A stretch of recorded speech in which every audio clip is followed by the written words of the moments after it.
Meu nome é Júlio César, sou estudante do curso de Engenharia Civil pela Faculdade Uniaselv e neste trabalho irei trazer a importância do atendimento às normas técnicas sobre execução de projetos e instalações elétricas e hidrossanitárias, em especial as normas técnicas NBR 5410, instalações elétricas de baixa tensão, NBR 5626, instalações de água fria e quente, e instalações hidrossanitárias de rede de esgoto e águas pluviais, pela norma técnica 8160 de 1999, apresentando nome do tutor, Fabrício Silva, nome do acadêmico, Júlio César Antônio Ribeiro.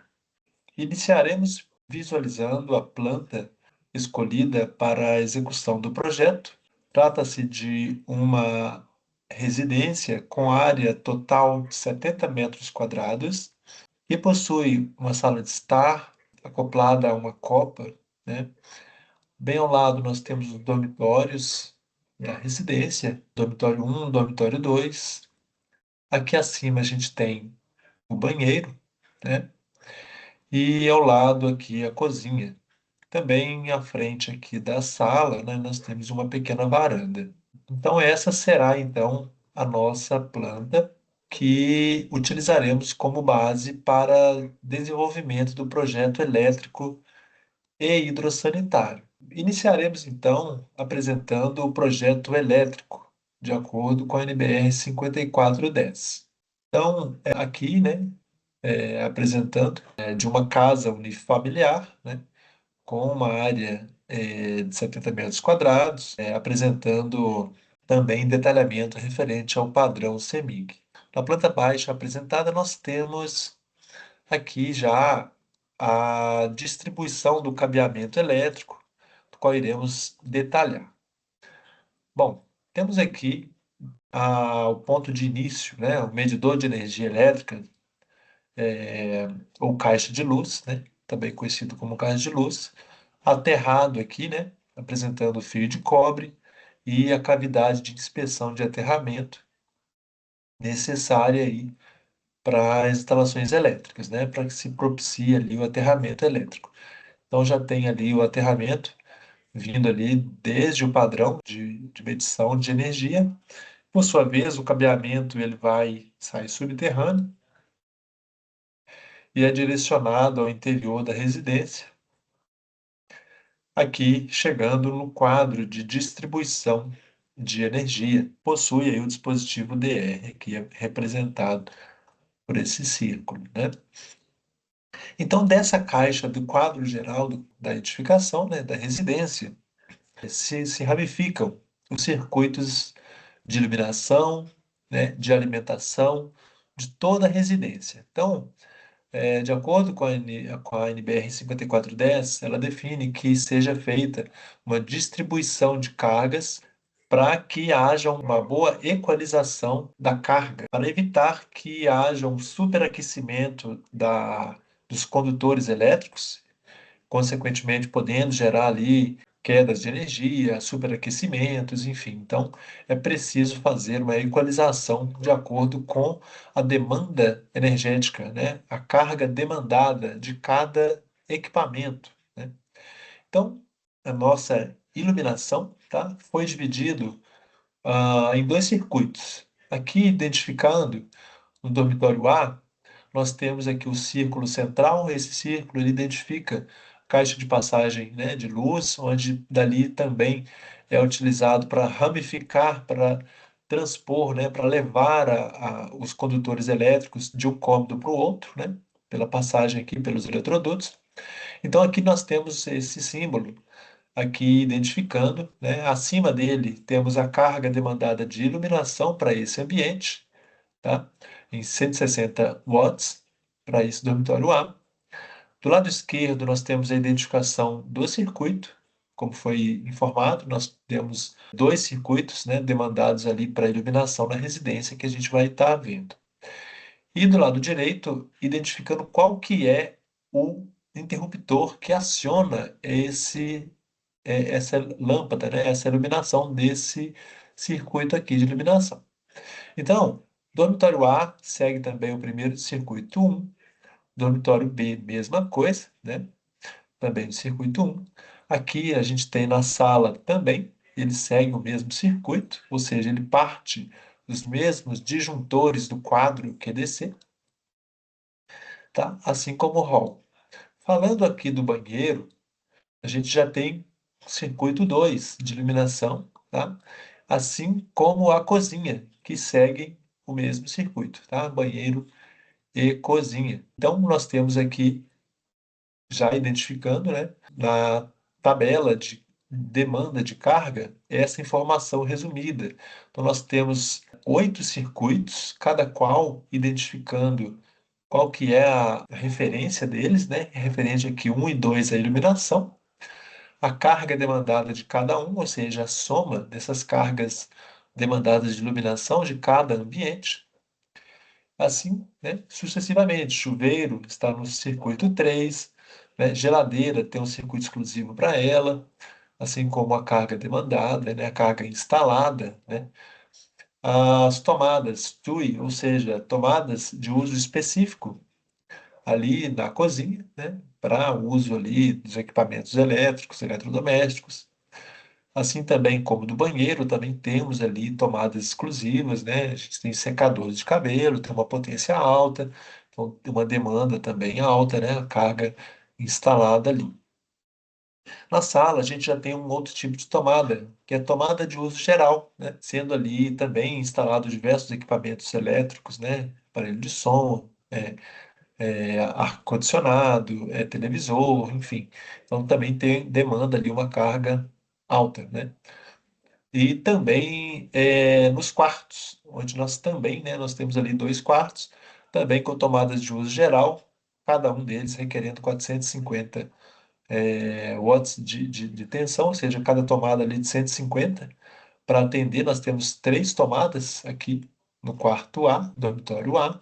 Temos uma aqui, outra aqui e outra aqui, né? Lembrando aí que essas tomadas, elas, quando tem esse símbolo, esse triângulo sem nenhuma coloração interna, eles estão ali a 30 centímetros do piso. A gente vê essa identificação aqui no quadro de simbologias, tá? Então, nós temos aqui essa indicação de tomada, né, de 127 volts, ali a 30 centímetros do piso. E quando ela é meia colorida, dessa forma, né, meia rachurada, a gente tem ela a 1,10 m, ou seja, o interruptor, né, é na altura do interruptor, na verdade, né? Fica ali junto, ali na mesma altura do interruptor, 1,10 m de altura. E também essa aqui, quando ela é totalmente rachurada, é para uso ali de um ar-condicionado, então ela fica a 2,10 m do piso. Então, cada um desses ambientes, né, tem ali à disposição uma carga equalizada para atender a cada um deles, né? A gente vê aqui o chuveiro uma carga de 6.000 watts, né? Então é uma carga alta, ele precisa de um circuito exclusivo, tá? Então a gente vai ter outras situações, como a geladeira também, ela recebeu, né, um circuito exclusivo, mas tem outros circuitos aqui na cozinha, que é o número 5, por exemplo, que vai atender a outras tomadas ali da cozinha que podem ser sim utilizados no mesmo ali, né? Mesmo circuito. Então, identificando também que quando esse cabeamento ele sai aqui do quadro QDC geral, ele leva, né, através dos eletrodutos, a ramificação desses condutores elétricos. E eles têm, né, a gente tem ali, de acordo com a aplicabilidade, ou seja, tem um interruptor, tenho tomadas, então eu preciso ali de levar o cabeamento adequado para atender a cada um desses pontos. Então, quando eu falo que eu preciso, né, de ter ali um dimensionamento adequado, porque se eu não fizer um correto dimensionamento, o cabeamento não vai passar dentro do eletroduto, né? Ele vai ficar entupido. Ele não, né? Se eu passar vários cabos sem fazer um prévio estudo, eu posso incorrer no problema de passar a fiação, não tem como, condições ali de fazer a instalação pelo diâmetro, ali, pela espessura do eletroduto, não permitia a passagem do cabeamento. Então, isso mais um motivo para fazer a equalização correta. Então, essa análise ela nos permite já identificar quantos fios condutores serão necessários passar em cada um dos eletrodutos, né? Então, quando eu faço uma análise do projeto, ele já me dá essa informação também. Avaliando aqui, por exemplo, né, quando eu tenho aqui o cabeamento que vai passar, vai sair aqui do quadro, e ele vai precisar de alimentar algumas tomadas. Então, ou seja, eu preciso de ter aqui no início, saindo do quadro geral, aqui do quadro QDC, eu preciso de essas fiações. Aqui, esse primeiro traço, ele significa fase, tá? O segundo, neutro. Então, eu preciso de uma fase um neutro, outra fase um neutro, outra fase um neutro, e aqui o terra. Então, por quê? Porque eu não tenho aqui interruptor, eu só tenho tomadas. Eu não preciso de ter um retorno nesse caso. Então, quando eu tenho uma situação que eu preciso de um retorno, por exemplo, uma fiação aqui que eu preciso ter ali, além da tomada, do interruptor, que é esse símbolo circular aqui, e tomadas, então, nesses casos aqui, eu preciso de ter também o retorno. Então, eu tenho aqui uma fase, um neutro, uma fase, um neutro, um retorno, que é esse traço menor, e o terra, porque o retorno é que vai permitir, né, o acendimento ali da lâmpada, tá? Então, eu preciso de ter nessas situações. Então, ele já me identifica aqui duas tomadas, então eu preciso fase neutro, um interruptor e o fio terra, essencial aí para proteção, né, dos equipamentos elétricos. Além do aterramento elétrico, né, como iniciei minha fala, no quadro aqui de eletricidade, quadro de distribuição, né, o QDC, eu tenho o dispositivo DR, dispositivo, né, diferencial residual, que previne que a fuga, né, alguma fuga elétrica para a Terra venha causar algum acidente, né, choque elétrico tanto para quem está executando, o trabalhador, quanto para o usuário dessa instalação. Então, se houver ali situações, por exemplo, áreas molhadas, principalmente, né, pode haver ali uma passagem, uma fuga de eletricidade, de carga elétrica, em que venha a gerar ali, causar um choque elétrico. Então, é indispensável o uso aí do dispositivo DR. Então, bem apresentado aí, né? Todas os cômodos bem dimensionados, instalados aí a parte de distribuição de cargas, que é resumido aqui, né, nessa tabela de demanda de carga, assim como também a bitola, né, dos condutores elétricos para suportar cada uma das cargas, das tensões ali de cada um dos ambientes. Então eu tenho ali, por exemplo, chuveiro demanda um condutor elétrico com um diâmetro maior ali de 6 milímetros, né? Assim como tomadas de uso geral 2,5, tomadas de uso específico 6 e iluminação 1,5 aí, né? Então aqui todas as legendas especificando bem o que que é, simbologias, né? Exemplificado aí. Aqui também a relação de carga instalada, sistema de iluminação, qual que foi a carga demandada para cada um, sistema de alimentação de tomadas de uso específico, de uso geral, né, para cada um dos ambientes. E também aqui um detalhamento, né, referente ao quadro, né, é a caixa ali de medição, né, a mureta de medição de energia, exemplificando aqui, mostrando como que é a passagem do cabeamento elétrico aí apresentado, né? Então vamos partir disso, né? Já apresentado então o projeto elétrico, essencial aí, né? Ter um projeto elétrico para garantir a segurança da instalação, fazer o correto equacionamento das cargas, né, identificar quais serão os materiais a serem adquiridos pelo cliente, né, desde ali da parte de eletrodutos, do cabeamento, quais serão os disjuntores necessários, a instalação do DR, né, itens aí requeridos, essenciais, né, informados aí pela norma técnica NBR 5410. Diante disso, vamos partir então para o projeto hidrossanitário. Então, para o projeto hidráulico, né, o hidrossanitário, nós temos aqui uma divisão. Primeiramente, nós iremos abordar a água quente e fria, tá? Então, identificando aqui, conforme NBR 5626/2020. Então, nós temos aqui, iniciando pelo projeto de água fria, falando aí desde os ramais de alimentação, né, os subsistemas que compõem a alimentação da água, né, do edifício, desde o ponto de captação aqui, na parte que vem da água da concessionária. Então, nós temos aqui o hidrômetro, né, onde temos aqui identificado os pontos aí, né, que vai fazer a leitura, a medição.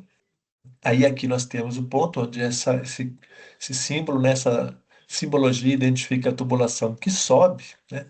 Ou seja, ela adentra aqui essa área, ela se eleva até chegar ao nível do reservatório, que é a caixa d'água, com capacidade aí de 1.000 litros, tá? Um reservatório que, por sua vez, abaixo dele nós temos aqui uma tubulação, né? Um barrilhete, uma tubulação que é de 32 milímetros, garantindo uma pressão suficiente aí, eficiente para o sistema, né? Aqui, logo abaixo, nós temos aqui, novamente, o símbolo, nesse caso, ele se indica para baixo, ou seja, a tubulação aqui, ela chega nesse ponto, ela vai descer, né? Até o nível ali, a altura de 1,10 m, ainda se mantendo com 32 milímetros. E aqui ela tem aí uma redução, né? Caindo, né? Abaixando aí, né? Um redutor para 20 milímetros. Então, isso ocorre para os dois lados aqui, né? Tanto para a alimentação do banheiro, né? Que é mantida a tubulação de 20 milímetros, ou seja, de meia polegada. Isso é informado, esclarecido aqui na tabela de conversão, tá? Nos diâmetros adotados para os ramais de alimentação. Então, nós temos aqui para cada um dos ambientes, né, quais foram as tubulações utilizadas, e assim, aqui ao lado direito a tabela de conversão em polegada, ou seja, meia polegada em PVC soldável, 20 milímetros, né? Como a gente viu lá no projeto, na planta baixa. Então, para uma polegada, que é o ramal ali que sai do reservatório, é de 32 milímetros, que a gente viu aqui saindo, né, da caixa d'água, né? Então, fazendo aqui a alimentação, seguindo então, ele vem, alimenta a pia, assim como também alimenta, também temos o redutor aqui, ele alimenta o chuveiro, até a parte azul aqui, identificando a tubulação, né, os sistemas hidráulicos de água fria. E posteriormente iremos abordar, né, os circuitos também referente à água quente, que iremos apresentar em seguida, tá? Dando sequência aqui, a alimentação da água fria, ele segue aqui também, né, para a alimentação da cozinha, e mesma coisa, né, ele alimenta aqui a pia, com 20 milímetros de diâmetro, né, tubulação, identificando aí uma torneira que é de água quente e fria, né, então ele alimenta aqui também. Então é bem simples, né, parte aí de hidráulica, identificando aí a alimentação, que é um subsistema de forma de alimentação indireta, né? Existem residências que possuem alimentação direta, ou seja, não possuem reservatório. Isso não é interessante, até devido à imprevisibilidade de ter ou não o fornecimento de água naquele dia, alguma interrupção devido a manutenções. Então é correto, né? É indispensável nos dias atuais ter ali um reservatório de água dimensionado para a capacidade ali, para a demanda de uso daquela residência, né? Uma residência ali de até 4 pessoas, tendo uma caixa, um reservatório de até, ao mínimo ali, 1.000 litros de água, né? Então, dando sequência, a água quente, né? Ainda falando aí da mesma norma técnica referenciada, NBR 5626, que trata também da alimentação aí de água quente. Então, nós temos aqui detalhadamente, né, o que que é então, o dispositivo, né, aquecedor solar. Temos duas placas que recebem ali a captação solar, fazem ali o aquecimento da água, né, aquecendo e mantendo a reserva no boiler, né, e sendo esse circuito alimentado pela caixa d'água. Aqui identificado na residência, temos aqui a caixa d'água, né, com seus 1.000 litros, que faz ali a alimentação do boiler, e ele, por consequência, alimenta as placas, que recebem a luz solar, e ela retorna a água para o boiler, tendo aqui, né, identificado o suspiro, né, do sistema, e aqui do lado de cá, na verdade, né, identificando aqui o suspiro e o registro. Então a gente vê isso, essa nomenclatura também descrita aqui, tá?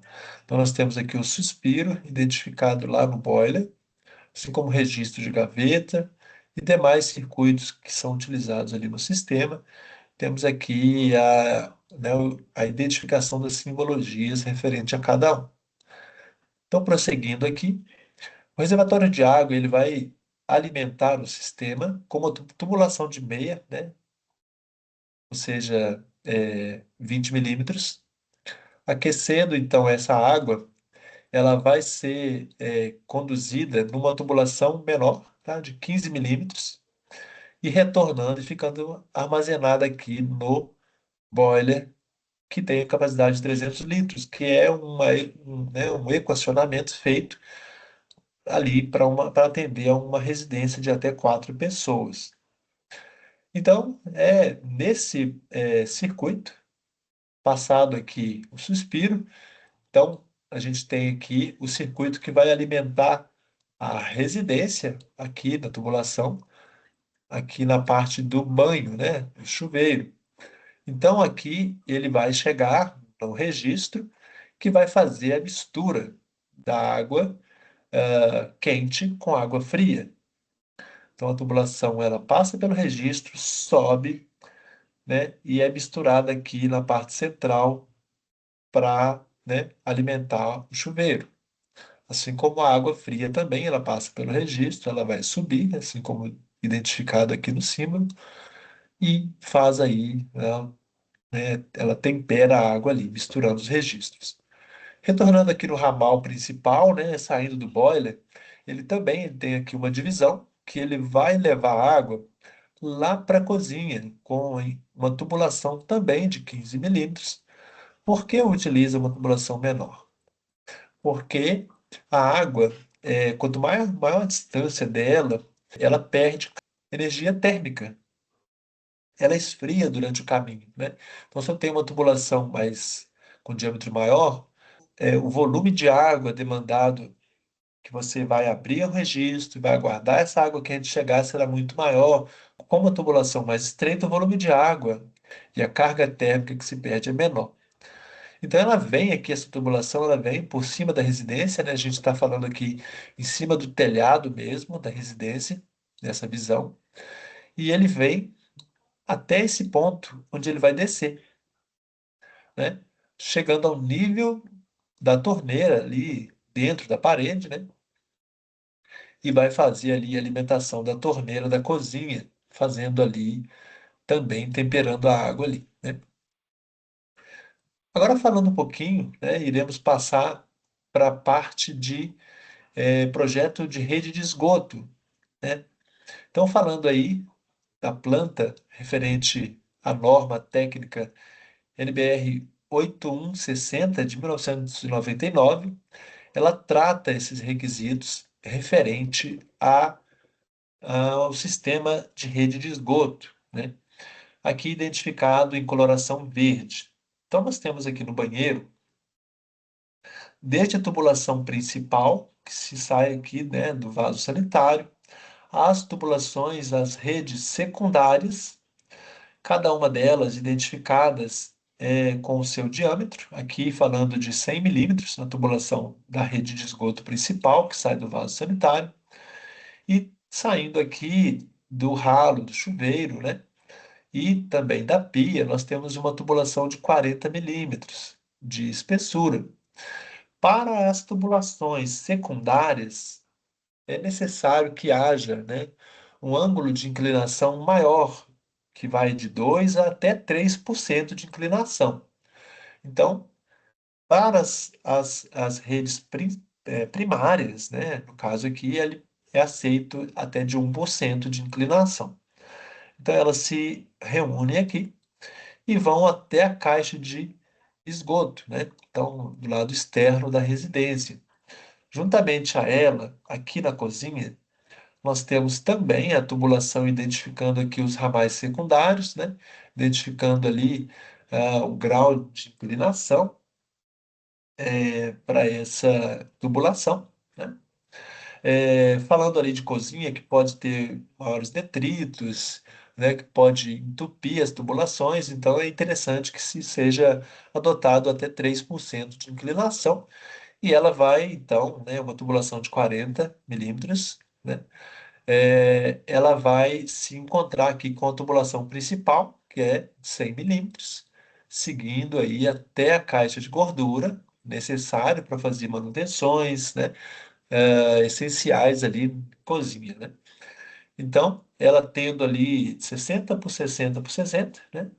Seguindo ali a tubulação de 100 milímetros, que vai se encontrar com a caixa de esgoto, e essa vai ser designada, então, né? Após essa caixa de inspeção, ela vai para o sistema de tratamento de esgoto da concessionária de águas, que atende a cidade.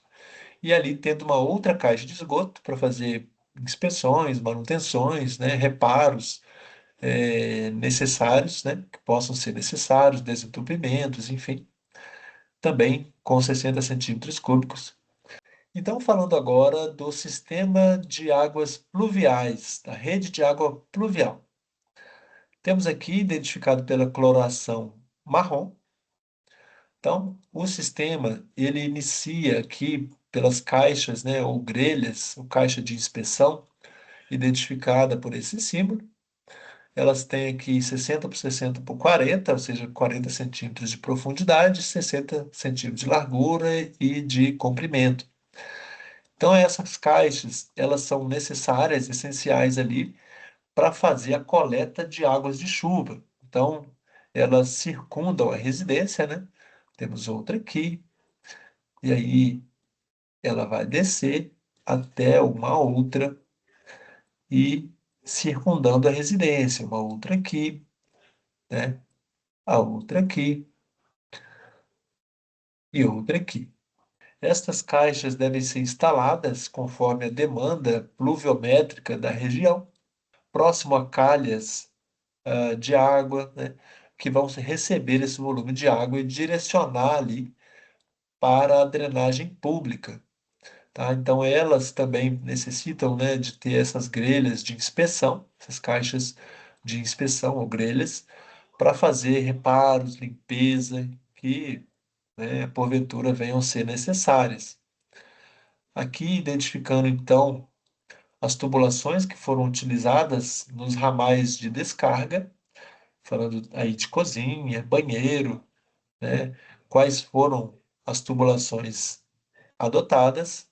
Aqui nos símbolos, né, identificando aí nas simbologias quais são, né, os símbolos empregados no projeto, e também a tabela de conversão de polegadas, identificando aí as tubulações adotadas nesse projeto. Então, assim, finalizamos, né, concluindo a importância de ter um projeto hidráulico eficiente. É indispensável que eles sejam executados conforme previsto em projeto, pois assim garante que as manutenções ocorram de forma eficiente.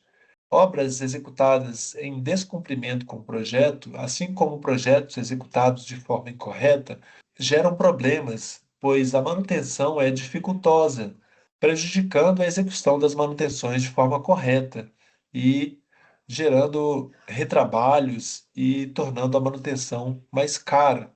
Assim concluímos, identificando então a obrigatoriedade do cumprimento das normas técnicas essenciais para garantir uma vida útil prolongada da edificação, o bom uso pelos usuários, né, e a segurança também de quem utiliza as instalações, sejam elas hidráulicas, elétricas, das edificações. Assim, agradeço a atenção, um grande abraço e até a próxima.